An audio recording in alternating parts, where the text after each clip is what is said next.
Трубка Unex КВМ 2332А. По логистике. Коробка менее чем полкилограмма, грамм 100-200, наверное. Габариты 10 на 7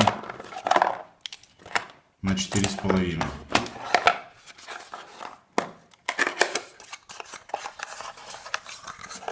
Вот такая вот маленькая трубочка.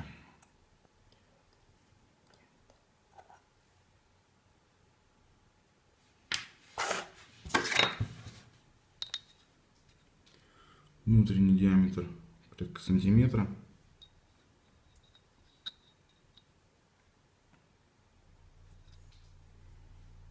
И наружный диаметр 1,5. Спасибо за внимание.